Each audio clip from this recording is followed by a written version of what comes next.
Okay, we will read the 6th verse, we will read. Ekatmaja me janani yoshinmuda cha kinkari mayyatmaje nanyagatau chakre snehanubandhanam. My Janani, my mother, is saying that she was actually Yoshi, it means woman, Muda cha kinkari. She was a servant maid. Muda means she is not very learned. She was an ordinary woman. And my Atmaje Ananyagato, because I was the only son for her. She was very attached to me, being her only son. Snehanu Bandhanam, she bound me with tie of affection. Like that. Like that is telling in the 6th verse. Read the 7th verse. She wanted to look after my maintenance properly, but because she was not independent, she was not able to do anything for me. The world is under the full control of the Supreme Lord. Therefore, every is like a wooden doll in the hands of a puppet master. Yeah. So, somewhere Prabhupada says that if a devotee cannot spiritualize the relationship, then Krishna takes away the relationship. But for Narada Bhai, he could not spiritualize the relationship with the mother because she was ordinary woman. So, because of that, that mundane relationship with her as mother and son, that would have bound him in material life more and more. So, don't get frightened by this fact. There was one Ramaranjan Das in Portland, America. Portland is close to Seattle. From Seattle, one can travel to Portland. So he was in Portland also, we have a ISKCON temple. So once Prabhupada gave him Diksha, Ramaranjan Das. So 1 week later, he passed away in an accident. So devotees were very shocked. And then Prabhupada told the devotees, see, he belongs to a Muslim family. And all other Muslims were threatening him that we will kill you if you go to ISKCON and all that. So his life was in danger. And his house was very far away, some 200-300 miles away. So he only could come occasionally to temple. Besides that, his wife, so his earlier name was Mr. Dosa. So the Mrs. Dosa, she was anti-ISKCON, anti-Krishna. So she was unfavorable also. So she was constantly stinging him at home, don't chant, go to do namaz, go to mosque. She was also irritating him and not letting him. And he had 2-3 children, and he was tied by the family responsibilities. So Prabhupada gave some 5-6 reasons why Ramaranjan Das's then situation was very unfavorable, not anukul. Krishna thought that poor fellow, he is a sincere devotee, he wants to serve, but he is struggling. So Krishna took him away. And Prabhupada said, surely he will be born in the house of a devotee. So, and then maybe the devotee is living in Portland temple only. Some Prabhuji, Mataji, they are married, they get a child. As soon as the child is born, they put a tilak on his forehead, feed him prasadam. Isn't it? So Krishna is creating a favorable situation for Ramaranjan Das to execute devotion service peacefully. So then devotees became very convinced when they heard Prabhupada. And it is a fact actually. Why Krishna is doing what he is doing, only he knows. We only see the present isolated from past and future, you see. And Mrs. Dosa Prabhupada wrote that your husband has been a great husband, noble soul, and he is loved by all devotees. So, and he got initiated. So you are a widow now, you don't waste your human form of life, take to Krishna consciousness and perfect your life. So Prabhupada wrote a letter to her. And she had 2 chances, either to go back to the Muslim community and stay with them, or come to the devotees in the Portland temple and associate with them.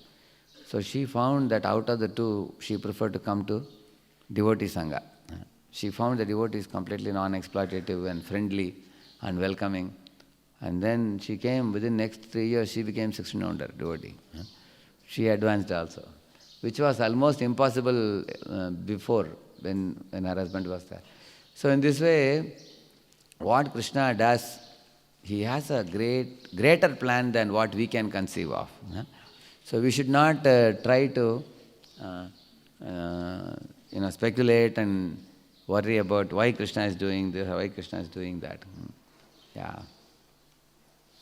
So in this way, he is telling about how his mother was attached, and subsequent verse he is going to tell about how his mother, in verse number 9 he is telling that once upon a time his mother, when going at night to milk a cow, she was bitten on the leg by a serpent influenced by supreme time, he says. Why he is saying influenced by supreme time? In my village, once a group of 10 people are walking in the night. So one fellow was carrying hurricane lamp, bright lamp. Others were walking. In the night generally you carry a hurricane lamp. But a serpent came in their way and the serpent bit the person who was holding the lamp. Others didn't get bitten on. You can imagine. Actually he is having the light in the hand, he himself got bitten. So that is why it is said serpent bite and all doesn't happen accidentally. It is predestined. At a certain time, somebody has to be bitten by a serpent. Otherwise, although dozens of people may run here and there out of fear, if somebody who is supposed to be bitten, they will be bitten. So, if you see in the Jyotish also, they say that in a particular year there may be some destiny for somebody like that. Similarly, we don't know what was her karma of the past due to which she was bitten by a serpent and she passed away, we don't know. But what is of interest to us is, how did the small boy take it? With what attitude? In that purport, see what Prabhupada says, first line. Read it. That is the way of dragging a sincere soul nearer to God.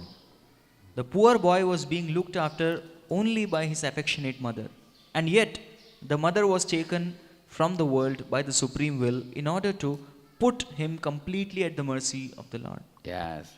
So that is the way of dragging a sincere soul. It may appear little harsh language. Why should Krishna drag us to himself like this by taking away the mother? So this is like a blissful mercy in a painful capsule. So capsule may be bitter, but if you bite it, inside very tasty, something very delicious and sweet is kept inside. Similarly, to get Krishna's mercy, Krishna created this situation for him. Read the next one. Next translation. I took this as the special mercy of the Lord, who always desires benediction for his devotees, and so thinking, I started for the north. Yeah, correct. So in this way, the main point is this. Narada is telling that I took it as a special mercy of the Lord. So how to see the reversals which come in our life as mercy? Like one man came and told his guru that my wife is not submissive. It leads to misunderstanding, quarrel. So then his guru told him that you have at least you have one person who is giving you opportunity to depend on Krishna. Otherwise you are a proud fellow anyway. You are thinking I am independent. Now when somebody is insubmissive, then you get a chance to depend on Krishna. So he said, everybody in our life, we will see that there are some problems we face and those problems make us humble. You will see that. So then we can actually be thankful for the problem. Because it made us humble. Just like Vidura was insulted, but then he got to do Tirtha Yatra very nicely. Because of that insult of Duryodhana. He converted misfortune into good fortune. Same thing Narada Boy did. His mother passed away, she was the only one binding him with affection. Now Narada Boy was free to go anywhere, so he went to the forest to perfect his life. Yeah.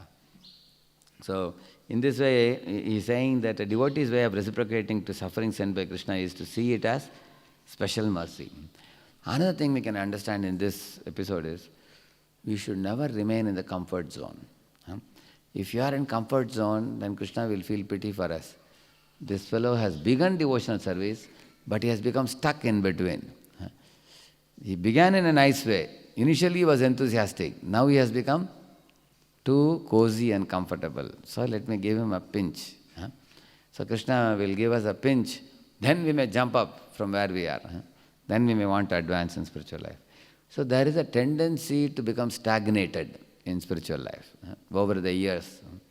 So, but Krishna never likes stagnation, especially for his devotees, because he loves his devotees very much. He wants to make us fired up and bring us closer to him. Can you give some examples for who all Krishna dragged them back to himself, like Anga Maharaj, correct? He gave him a son. Anga Maharaj says, between a good son and a bad son is good. Correct, no? He says. But a bad son is better than a good son, he says. Why? Because he teaches you detachment, so that you can go back to Godhead. And if you have a good son, you may become very attached. My son is very obedient to me and very cooperative with me, then let me remain at home, even after retirement. You may think like that.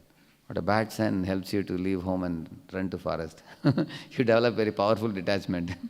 That's what he says. Yeah? Yes, any examples? Yes, Masipu? Bali Maharaj, yes? Chitraketu Maharaj, yes. Sugriva also developed detachment. Okay, yes? Indradumna became Gajendra, yeah. He was complacent. And then Agastya cursed him and he became Gajendra. Then he woke up, he became serious. Like that, there are many examples. Similarly, the small boy, he accepted reverses in life as Lord's special